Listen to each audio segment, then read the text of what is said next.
This podcast is being recorded on the lands of the Wurundjeri and Boonwurrung peoples of the Kulin Nation. We pay our respects to their elders, past and present, and acknowledge their ongoing connection to land, waters, and culture. Sovereignty was never ceded. This always was, and always will be, Aboriginal land. Welcome to The Least We Can Do, a podcast about the housing system, what's wrong with it, and what you can do about it. I'm Hugh. I'm Chris. And I'm Michelle. Hi, welcome to The Least We Can Do. It's a podcast about the housing system and what it is and how bad it is and what we can do about how bad it is. Today's episode is going to be run by Chris. Chris, talk us through it. Hi, so I'm Chris, and this episode is called Whose Fault Is It Anyway? So we're going to be diving into the twin forces of capitalism and neoliberalism. So we're going to look at how they shape the way we think about housing, and how that affects what solutions that we then come up with. Because if housing is framed as an individual problem, the responses become individualized. So, things like get a better job, or you didn't work hard enough, or you're spending too much money on coffees or smashed avocados, things like that. The things we've all heard. Try harder, basically, is what they're saying. Yeah. So, but what if the system, what if that system is inherently built for us to fail, or people to fail, or it favors one group of people to keep the access to housing, restricted. Well, what if? Right. What a wild idea. So, there's a quote here from Stonehouse and colleagues, and they put it as housing risk is primarily understood as an issue for individuals to manage rather than as an issue with predominantly structural roots. And so we want to understand why that is, basically. Are you going to be talking us through the structural roots as well, or is that going to be a topic for a future episode? So, by structural roots, you mean the twin forces of capitalism and neoliberalism. It's a very wise person just told me. Of course. So that's what I'll be doing right now, actually. So, brilliant. Oh, that segue. So professionals. So we're going to talk about what even is neoliberalism, what is capitalism. So let's begin with that, and let's get through this jargon, I guess. So capitalism, in simple terms, it's an economic system where wealth is privately owned, and profit is the main goal. It's where a small group owns the things that make money: land, labor, housing, knowledge, expertise, things like that. And everyone else has to pay to access these things, basically. So that's the definition of capitalism we'll be using. Yep. And then neoliberalism, basically, in very simple terms, it's a political philosophy that suggests, that supports capitalism by pushing the idea that the market knows best. So, we're at the whims of the market forces of profit margins. Individual freedom and all of this. Yeah, basically. So it argues for limited government, deregulated industries, importantly, as you said, individual responsibility. So if you're struggling, it's on you to fix it. You haven't been good enough. You haven't behaved in a certain way, basically. And Lana 2000, she says, neoliberalism is both a way of governing, but also a mindset as well. So it tells government to govern from a distance, but it also tells people that they're on their own. They're up to their own devices, basically. Yeah. It's up to you to navigate in this big, scary world. The government's not going to help you. Yeah, essentially. And the government shouldn't. Or they're going to help you not much, or they're going to put a lot of barriers in your way to getting that help. Or, you're going to jump through all these loopholes, like Centrelink, you got to meet these obligations and things like that. Right, because you've got to prove that you are doing all that you can as an individual. Yeah, so instead of welfare being a given, it becomes something you have to prove yourself. You have to prove that you deserve the welfare. You have to earn it. Exactly right. You have to prove your worth, which is what it all comes down to, basically.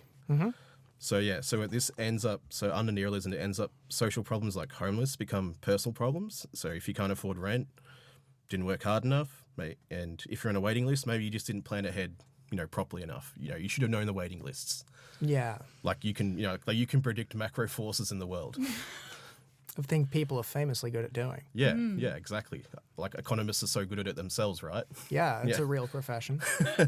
So this narrative conveniently ignores rising house prices, low wages, cuts to public funding, public housing, and many other structural influences, basically. So it ignores all that, all the governmental policy stuff that affects the broader picture.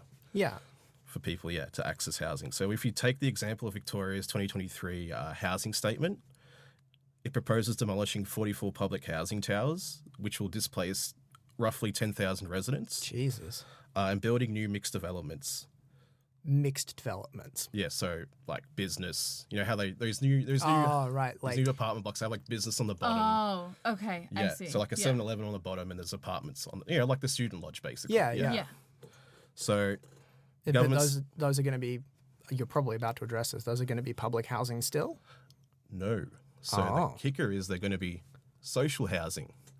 So they're going to be so the government's handing it off to other organisations to handle it. So it's no longer. So there'll be no public housing, or just a lot less public There'll be less public housing. So they haven't demolished all the public housing, but they've demolished the majority of it. So like the ones in Kensington. Yeah. Like those are all getting demolished. Mm-hmm. I think the ones in Collingwood are getting demolished as well. Yeah, there's some in North Melbourne. There's a whole bunch of them, but there's a few that will be staying, that will be upgraded, so renovated to whatever. Like I don't know what the standards are. I haven't looked into that, but like that's. But basically, the government's reasoning for this is that it would improve the infrastructure and unlock more land. But the critics are pointing out the risks of deepening inequality, and of course the effects of displacing a community away from their connections and their support network. There's plenty of evidence and literature that suggests that that does more damage than actually just keeping people in their public housing and helping them, improving the public housing and just helping them in that situation there, sort of thing. If you get what I mean. Yeah. So because social housing is not the same as public housing, right? It's like in addition to being sort of run at arm's length by NGOs rather than by the government directly. Correct. Aren't there like differing like rent caps and conditions and stuff on social housing, or? Yes. Social housing, generally speaking, like on average, is 30% higher rent than public housing. So that's like say if you're a minimum wage worker, that's exactly. Yeah, that's huge. I couldn't afford a 33%. Like you would probably have to put off going to the doctor, maybe put off servicing your car and things like that. Yeah. Right? You have to catch public transport instead, which blows out your like travel times. It just there's a whole myriad of things that like goes against you. Yeah, that's. So I guess that's the thing with like talking about neoliberalism is like it's not just about housing, but it's like everything else that affects your ability to get the house. And like these are all barriers to that, basically. Yeah. So why is this a problem? So if housing is treated as a like moral personal failure, then systematic solutions are sidelined, as we said. So instead of tackling like wage stagnation, casualised work, or rental exploitation, we blame individuals for their behaviours or how they identify themselves and things like that. Yeah, right. So, like, even media and politics reinforce this idea. So public housing gets framed as unsustainable. The Victorian Housing Framework once said public housing fails to meet the needs of the community while ignoring decades of underfunding and residualisation from government.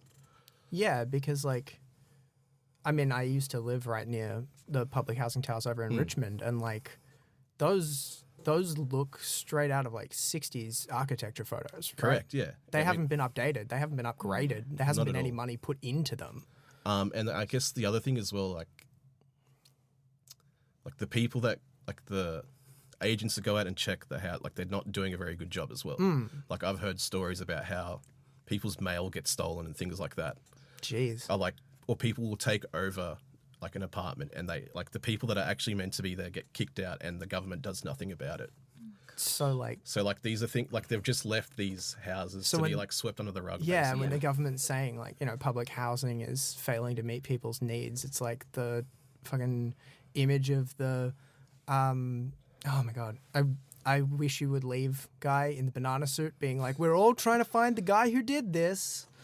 Yeah, or it's like the dog in the house on fire. Like, this is fine. Yeah. Right? Yeah.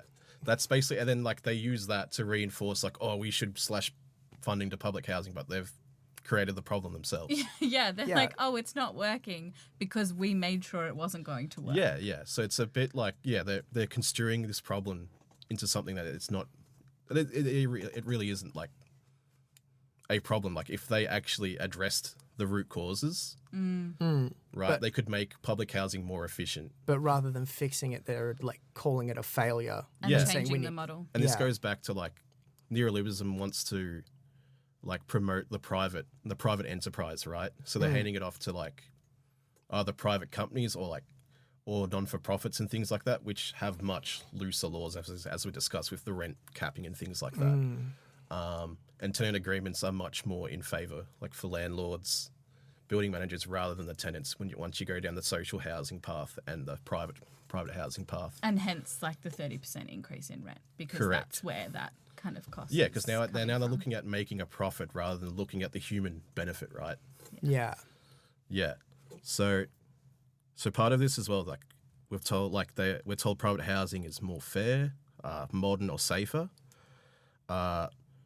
But again, Stonehouse and others remind us that these definitions of fairness are in fact shaped by political and economic interests of the elites and not community well-being. Yeah. So yeah, it comes back. Sorry, yeah, go ahead. No. The idea that like private housing is inherently going to be better and safer is also not necessarily true. It's an assumption, right? Yeah. Yeah, and we're going to talk about it on other episodes, but like private rentals, absolutely, also not necessarily fit for human habitation. No, and you could argue that it's worse because there are looser laws for that sort of stuff compared to public housing. Even if the public housing is ignored and neglected, right, to make it... so you can see how you're sort of stuck in this... You're either stuck in a bad private rental or like a social housing rental that sort of takes advantage of you, or you got public housing where it's not underfunded and it's neglected. Yeah. So you can see how people get trapped in this sort of thing, right? Definitely. And part of this is also that public discourse and policies want to criminalize poverty in a sense, or demonize it. Poverty and homelessness, that is. So Dina Tale from the it's the homeless people's body in Victoria. So she said there's a hard cost to sweeping people under the rug, and it not only hurts those in the toughest situations, but it hurts the whole community in the long run as well. Yeah. So like, because if you see your neighbor suffering, right, that's going to make you feel pretty bad yourself, right? But I think it also makes you realize how easy it is to fall into that trap, right? Because part of neoliberalism is they sell you this idea that if you just keep working harder, right, you should go up the ladder. Like job-wise, house-wise, whatever, materially, right? Yeah. But in many cases, like you work harder, but you only get like, what, a 50-cent raise, $1 raise or something like that? If that. Exactly. So you can start to see how like the system is sort of stacked against people stuck in a poverty cycle, right? Definitely. Because they can make more money off people stuck in a poverty cycle, and you're easier to control that way too, because you're left to the whims of structural forces. Yeah, yeah. Which theoretically should be a good thing, like if public like welfare was like funded correctly, right? Yeah. Or like looked after correctly. These social safety nets were looked after correctly. Yeah. So this leads to policy focused on responsibilization. Responsibilization, what a word. Yeah, so that's where responsibilities once held by either institutions or the state are now shifted onto individuals. So as we've been speaking about. So like it becomes your responsibility. Things that like, I'm trying to think of an example that's not housing, but I don't know, something like... Well, it's a bit like healthcare. Yeah, I was going to say Medicare is a good example of that. Yeah, right? It used to be that like the state would ensure people had adequate healthcare, and now it's your responsibility to make sure that you can find a bulk billing doctor rare as hen's teeth these days. And even then, like most bulk billing places will still charge you that gap because they can't pay their doctors properly with what the government funds them with. Yeah, exactly. And then but that's the responsibility of like private businesses, but that's between you and your local doctor's office. So it's not the government's problem. Or even how little dental is covered on Medicare as well. Oh my God, yeah. Yeah, like that's a joke as well. But that's for another topic. That's another podcast. Yeah. So basically, the state doesn't want to invest in community welfare or social safety nets, but instead they sort of invest into punitive measures, right? They punish you for being poor because it's seen as a personal failure rather than the the system making you poor, being stuck in this cycle because it's good for profit margins. Yeah, right. They're like investing more into like moving homeless people on than they are into giving them houses. Yeah, I mean, you could just see that recently with the new Lord Mayor of Melbourne, right? They just did a thing where they tried to shuffle all the homeless people off into the street in some warehouse somewhere. I can't remember exactly, but that was the gist of like what they were doing, the new Lord Mayor. Or you see that with like when cities have like the Commonwealth Games, the Olympics, right? Yeah. Or the World Cup, they will just sweep all the homeless people away. Like it's... Yeah, and they're putting a lot more money into just like getting them off the street, big air quotes, right? Out of sight. And then part of that too, you see how much money they invest into the infrastructure for these events. Well, yeah. That could go into like... Instead of housing. Into housing or like even healthcare, like as we've brought up as well. There's like just... Because the social safety net, I think, plays a big role in how people can then access housing, right? If they don't have the means to get a good house, or like be able, or have the ability to get a good house, they're always going to be stuck in that cycle. And by means I mean like materially, like the knowledge as well, and the awareness. Like so part of me speaking about it is just trying to raise this awareness. Yeah, that there is a system inherently built against you. It's like it's not your personal fault, right? Yeah. There is a system that wants you to be stuck in this cycle because it's easier for them to then control you and buy their products, you know, all this sort of stuff, essentially. So I guess we come to what can we do about this then? Yeah, what can we do? That's a little bit of a downer. Yeah, it's a bit dystopian, I won't lie, yeah. So... Are we going to, construct an entirely new economic system overnight? Can we do that? Let's go. I mean, yeah, if you want to start a revolution, we could. Tonight? Even then I don't think we can do that tonight. Not overnight, though. Probably not overnight. But if you start screaming from your windows, it might help. I don't think that's going to help. I think that's just going to get noise complaints. Yeah, or you're going to get the ambulance calling you to be taken to a psych ward. Yeah, right? I'm going to get a cat team in. Which that's a whole other thing to get into. Yeah, let's not go there. Yeah. So, yeah, as we said, it might feel very overwhelming, you know, but recognizing how the system is designed is the first step to changing it, right? Yeah. Having that awareness. So we can start pushing back against the myth that housing insecurity is an individual failure, as we've started to do here. Yeah. And, I mean, we've done the research and the data and the stories definitely say otherwise, right?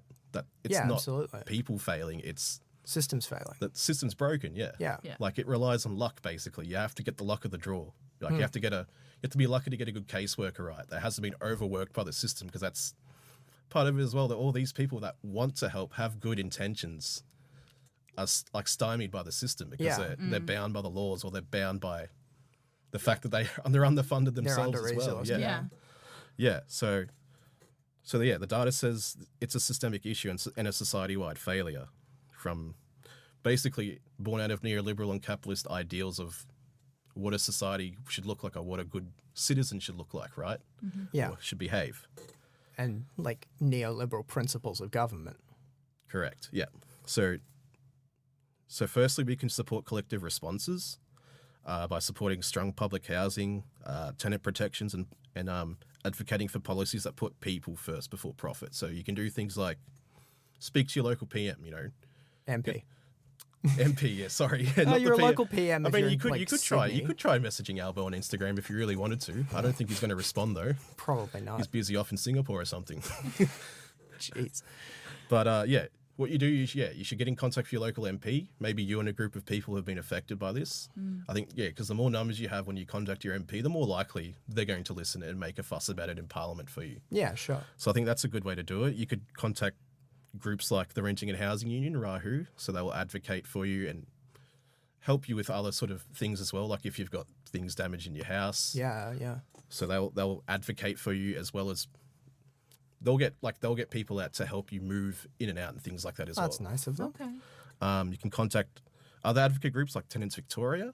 So like again they'll try to advocate for you as well. Yeah, they're taking volunteers. Yeah, always. so like that's another good sort. And of course, just share your stories honestly wherever and whenever you can. Like, contact your local newspaper. Go on social media and make a fuss. Yeah, because you might find other people who have had the same experience, and you can form solidarity, and then expand from you just that. get grassroots things happening from there. And there's like we talked about the public housing towers earlier. There's I think I'm aware there's like actions against their demolition, trying to prevent that. Correct. Who's running that? Do you know? That's a good question. I think there's a few groups involved, so I've seen it on a few things. I think Rahu is connected with all that. Yeah. So I've seen them pushing it on their socials. And there's obviously like local groups. Correct. So like people in the actual public housing. Correct. Yeah, and there's a few petitions flying around that will, if you sign that, even if you're not affected yourself, as long as they get enough signatures, they have to talk about it in Parliament. Then, like, it has to be brought up. Then, if they reach a minimum number of signatures. So if you see any of that stuff, sign it. Sure. Yeah. And yeah, so don't sugarcoat your stories. Tell it how it is, because I mean, you've seen the news and a lot of things, like a lot of this stuff doesn't get reported, or it gets reported in a certain like way or a certain light. They always have a landlord on to be talking about it. Exactly. As well. There's a certain angle they're always taking. It's always pretty much going to favor the economic elites, because these media companies are often owned by the same people, right? Yeah, and they share interests. Exactly, and they're in these fancy buildings that have rich landlords themselves. So there's vested interest there, as you say. And I guess, as well as will be discussed in your episode, you can also take individual legal action. Yeah, there's some options for like individual action there. Mostly that's when things have already gone wrong, rather than sort of proactively trying to create change. Because unfortunately, individual legal action is very rarely a good avenue for that. You don't get a Mabo very often, right? That's true, yeah. Like a case that changes everything doesn't happen very often, especially not in like rental disputes, where it's mostly ends at mediation, where someone you sit down and talk it out, and it doesn't turn into a huge legal deal. Yeah. So, but you do have options, and there are groups that will also help you with that. Tenants Victoria is one of them. We'll talk about that more on other episodes, which you should listen to. Yeah, so exactly. And basically, I guess the quote I want to finish off on is also another one from Stonehouse. And they say, this construction of the problem of fairness impresses on the reader that current spending on public housing is unsustainable, thus delegitimizing collective and redistributive solutions like housing unions or expanding public housing. So as we've discussed, if you can go ahead and do like these things, you can start to change the narrative yourself. And sure, maybe you won't do it overnight, and it might not help you in your current situation, but for the people that come along, for future generations, you could make a difference. And I think that's what really matters. Is like, what's that saying about how the old man that plants the tree, whose shade he never gets to sit exactly under? Right. It's that philosophy, right? Yeah. There's another quote that I'm probably going to butcher slightly that comes to mind. That's something like, it is not expected that you will finish the work, but neither are you free to leave it. Correct. I mean, because the reason why anyone is here today is because of previous work, right? Yeah. Like, look at all the things around, and people had to invent these things. People had to manufacture these things. Yeah. People had to have being companies to do all these things. So so the idea of individualization is sort of a fallacy, right? Yeah. It's like, you're nothing without the village. Yeah, you're nothing without community. everyone. Yeah, because even how you think of yourself comes from everyone else, right? You have to reflect with other people. You have to reflect with other people and get an idea and gauge your own character, right? Yeah. Yeah. And you could do that, and you could look at the mirror in yourself. You could do that yourself, but to get I think a more accurate gauging, you talk to the community, right? Yeah. Definitely. And I think this sort of all leads into why we should be seeking solidarity, seeking understanding, building bridges of understanding rather than trenches of dissonance, right? Yeah. Because I think part of this is also I guess that larger cultural thing where there's a demonized group, and in this case it's the people who are homeless or are poverty stricken, and it allows people to sort of them. Exactly right, yeah. So they're seen as being the issue when the issue is something deeper, right? There's another root issue that's causing this latent thing happening. The problem isn't the problem isn't poor people. The problem is the reasons and the things that are making them poor. Correct, yeah. Yes. Yeah, absolutely. Yeah. And that's That's all you've got for us today? Pretty much the gist of it, yeah. That's all right. Yeah, so I guess... Talk to your local member, join Rahu, join other tenants organisations in your area. There's plenty out there. I mean, there's Melbourne City Mission, there's places like that will advocate for you and help you find emergency housing, which I'll talk more in the next episode. And if you don't need them, then you can go and help them provide it to the people who do. Yeah, absolutely. I mean, all these places are always looking for volunteers, and I think, the best way you can always help with these things is volunteering yourself. Yeah, getting out there. And that also lets you see and understand what's really happening, right? If you're on there on the ground, you actually understand how much these people are struggling. Yeah, and you're not getting that filtered messaging that we see a lot of. It's really easy to only see that in your little silos. Exactly right. This has been The Least We Can Do. All the resources we've discussed in each episode are going to be linked in the show notes, so head on down there and take a look at those if you need to do some more reading. We'd like to thank everyone who's worked with us, particularly our media production team, and we'd like to thank you for listening.